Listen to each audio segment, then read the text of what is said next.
Scan to unlock Sovi and ace your tests. Polar area questions look scary, but this one folds fast if you use the standard sector formula and keep the interval from 0 to pi. For a polar curve bounded by the x-axis from theta equals 0 to pi, the area is 1/2 times the integral of r squared d theta over that interval.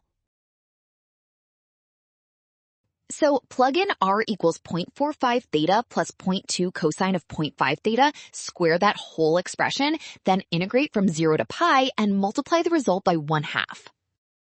Evaluating that definite integral gives approximately 1.283, so the bounded region's area matches choice A, and that is the finish. Nice work.